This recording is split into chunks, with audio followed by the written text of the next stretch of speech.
Good morning students. आज आपण आपल्या मराठीमधील व्याकरण भाग शिकणार आहोत. व्याकरणामध्ये आज आपण वचन म्हणजे काय आज पाहणार आहोत. तर मुलांना आपण पाहिलं आहे की वचन म्हणजे काय आपल्याला माहीत आहे. गेल्या वेळी आपल्याला वचनाचे शब्द झालेले होते.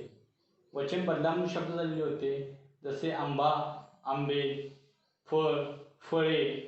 तसं आज आपल्याला ते वचन म्हणजे काय हे आपण आज पाहणार आहोत आणि वचनाची उदाहरणे सुद्धा आपण पाहणार आहोत. पहिल्यांदा वचन म्हणजे काय आपण पाहूया. पहिल्यांदा म्हणजे काय वचन म्हणजे पाहूया. बघा, वचन म्हणजे काय. वचन ज्या नामावरून, वचन म्हणजे काय, ज्या नामावरून ती एक आहे की अनेक आहे. ज्या नामावरून ती एक आहे की अनेक आहे असा बोध होतो त्या नामास वचन असे म्हणतात. बघा की ज्या नामावरून, वचन म्हणजे काय की ज्या नामावरून ती एक आहे की अनेक आहे असा बोध होतो त्या नामास वचन असे म्हणतात. त्यानंतर वचनाचे प्रकार. त्यानंतर काय आहेत वचनाचे प्रकार. वचनाचे प्रकार किती आहेत? दोन आहेत. वचनाचे प्रकार किती आहेत? दोन आहेत. कोणकोणते वचनाचे प्रकार आहेत? वचनाचे प्रकार दोन आहेत. एक वचन, एक काय आहे? एक वचन. आणि दुसरं आहे अनेक वचन. पहिलं आहे वचनाचा प्रकार एक वचन आणि दुसरं वचनाचा प्रकार आहे अनेक वचन. एक वचन म्हणजे काय आपण पाहूया की एक वचन म्हणजे काय.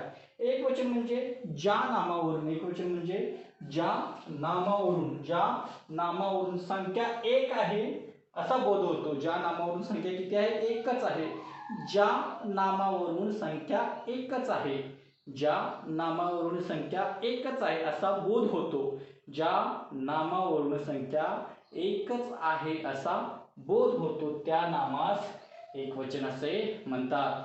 ज्या नामावरून संख्या एकच आहे असा बोध होतो त्या नामास एकच वचन असे म्हणतात. उदाहरणार्थ, फॉर एक्झाम्पल, आंबा, दगड, फळे, फळ, मूल, चूल, काडी, गाडी हे काय रे एक वचनाचे प्रकार आहे. त्यानंतर काय आहे की अनेक वचन. वचनातला दुसरा प्रकार म्हणजे अनेक वचन. वचनामधील दुसरा प्रकार म्हणजे अनेक वचन. अनेक वचन म्हणजे काय की अनेक वचन म्हणजे ज्या नामावरून, अनेक वचन म्हणजे ज्या नामावरून संख्या अनेक आहेत, ज्या नामावरून संख्या अनेक आहेत असा बोध होतो. ज्या नामावरून संख्या अनेक आहेत असा बोध होतो. ज्या नामावरून संख्या अनेक आहेत असा बोध होतो त्या नामास अनेक वचन असे म्हणतात. त्या नामास अनेक वचन असे म्हणतात. एक वचन म्हणजे काय, ज्या नामावरून संख्या एकच आहे. आणि अनेक वचन म्हणजे काय, ज्या नामावरून संख्या अनेक आहेत, भरपूर आहेत असा बोध होतो त्या नामास अनेक वचन असे म्हणतात. उदाहरणार्थ, फळे, फुले, आंबे, काड्या, गाड्या हे काय रे अनेक वचनाचे उदाहरणे आहेत. अनेक वचनाची उदाहरणे आपण पुढील तुम्हाला तक्त्यानुसार आलेले त्या तक्त्यामध्ये दिलेले आहेत. ते सर्वांनी काळजीपूर्वक ऐकायची आहेत. नमस्कार, मी रवी चपटे आपल्या सर्वांचे स्वागत करतो. आज आपण मराठी व्याकरणामधील वचन हा भाग पाहणार आहे.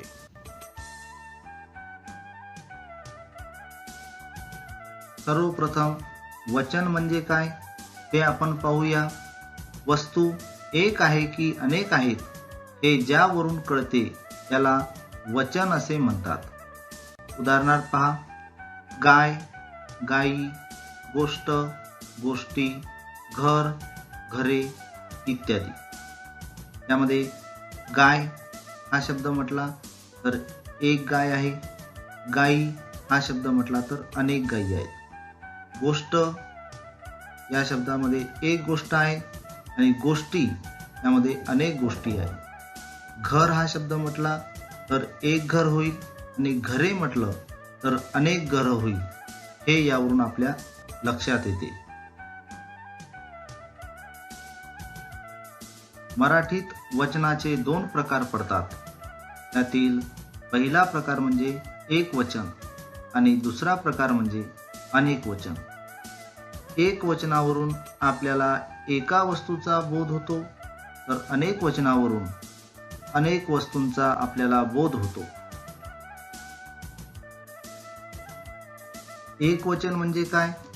तर जेव्हा नामाच्या रूपावरून एकाच वस्तूचा बोध होतो तेव्हा त्या वस्तूचे एक वचन मानले जाते. उदाहरणार्थ पहा, पुस्तक, आंबा, नदी, घोडा, चिंच इत्यादी. ही सर्व एक वचनाची उदाहरणे आहेत. एक वचन म्हणजे काय? तर जेव्हा नामाच्या रूपावरून एकापेक्षा जास्त वस्तूंचा बोध होतो तेव्हा त्या वस्तूंचे अनेक वचन मानले जाते. उदाहरणार्थ पुस्तके, आंबे, नद्या, घोडे, चिंचा इत्यादी. ही सर्व अनेक वचनाची उदाहरणे आहेत. परीक्षेमध्ये आपल्याला एकवचनी रूपाचे अनेकवचनी रूप लिहा किंवा अनेकवचनी रूपाचे एकवचनी रूप लिहा अशा प्रकारचा प्रश्न विचारला जातो. एकवचनी नामांची अनेकवचनी रूपे करीत असताना काही नियम आहेत. ते नियम आपण या ठिकाणी पाहूया. सर्वप्रथम पुल्लिंग नामांचे अनेकवचनी रूपे करताना कोणता बदल होतो ते आपण पाहू. त्यामधला पहिला नियम पहा. एक आकारांत पुल्लिंगी नामांची अनेकवचनी रूपे ही एकारांत होतात. यामधला आकारांत, अकारांत, उकारांत, एकारांत, इकारांत म्हणजे काय हे या अगोदरच्या भागामध्ये आपण पाहिलेलं आहे. पुन्हा नियम पाहू. अनेक आकारांत पुल्लिंगी नामांची अनेकवचनी रूपे एकारांत होतात. यासाठी एक तक्ता दिलेला आहे. या तक्त्यामधील उदाहरण पहा. आंबा. आंबा हे नाव एकवचनी आहे आणि आकारांत आहे. याचं अनेकवचन करत असताना एकारांत होईल म्हणजे आंबे. पेढा, पेढे, रस्ता, रस्ते, मासा, मासे, घोडा, घोडे.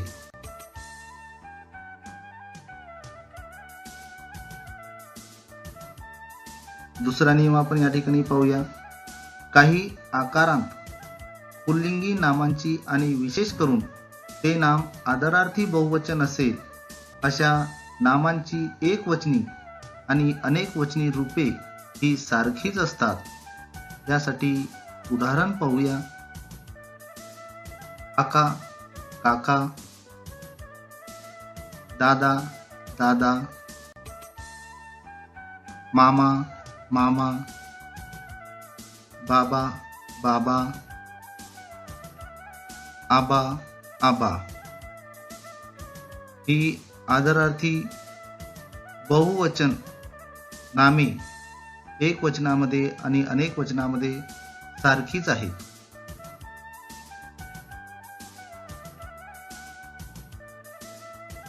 पुढचा नियम पहा. आकारांत व्यतिरिक्त इतर सर्व पुल्लिंग नामांची एकवचनी व अनेकवचनी रूपे ही सारखीच असतात.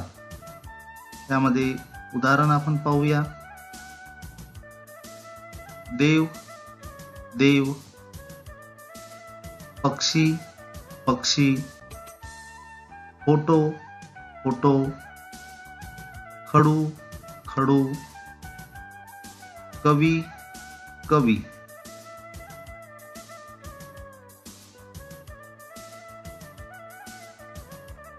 स्त्रीलिंगी नामांची अनेकवचनी रूपे करताना कोणता बदल होतो ते आता आपण पाहू. त्यामधील पहिला नियम.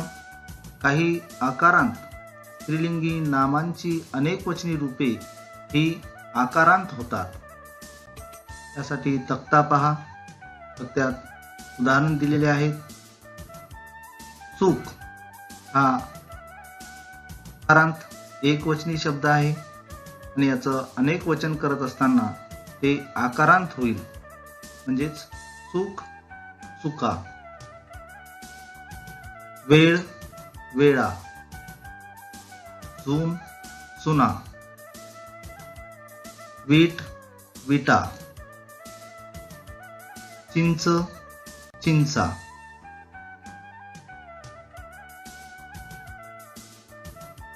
पुढचा नियम आपण या ठिकाणी पाहूया. काही अकारांत स्त्रीलिंग नामाची अनेक वचनी रूपे ही इकारांत होतात. उदाहरणार्थ आपण पाहूया. विहीर विहिरी, भिंत भिंती, गोष्ट गोष्टी, सोय सोयी, म्हैस म्हशी.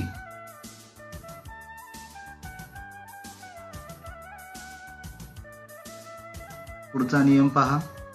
काही आकारांत इकारांत व उकारांत स्त्रीलिंग नामांची एकवचनी व अनेकवचनी रूपे ही सारखीच असतात.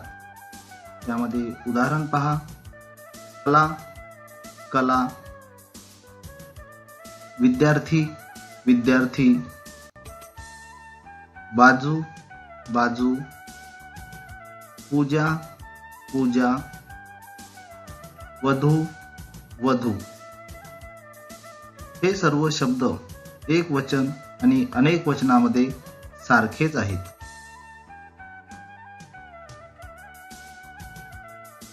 नंतरचा नियम आपण पाहूया. काही इकारांत स्त्रीलिंगी नामांची अनेक वचनी रूपे ही याकारांत होतात. उदाहरणार्थ नदी नद्या, वही वह्या, सुई सुया, बी बिया, पोळी पोळ्या.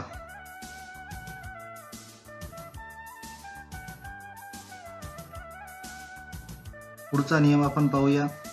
काही उकारांत स्त्रीलिंगी नामांची अनेक वचनी रूपे ही वाकारांत होतात.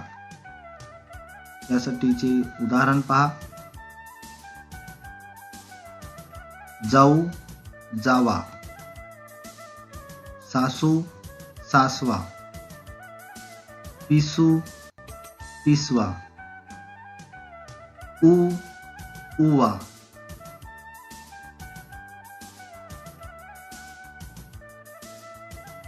नपुसकलिंगी नामांची एकवचनी रूपे करताना कोणता बदल होतो तो आपण या ठिकाणी पाहू. यामधील पहिला नियम पहा. अकारांत नपुसकलिंगी नामांचे अनेक वचनी रूपे करताना ती एकारांत होतात. यासाठीचे उदाहरण पहा. फूल फुले, घर घरे, पान पाने, शेत शेते, घड्याळ घड्याळे.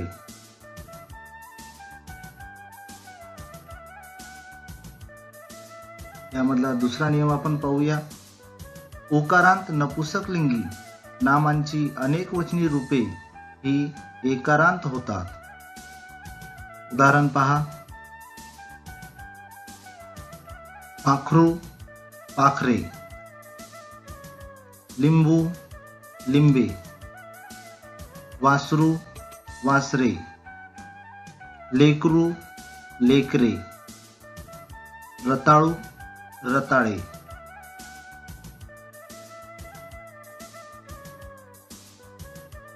पुढचा नियम आपण पाहूया.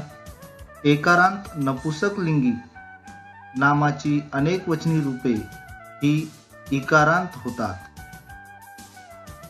उदाहरण केळे केळी, तळे तळी, खेडे खेडी,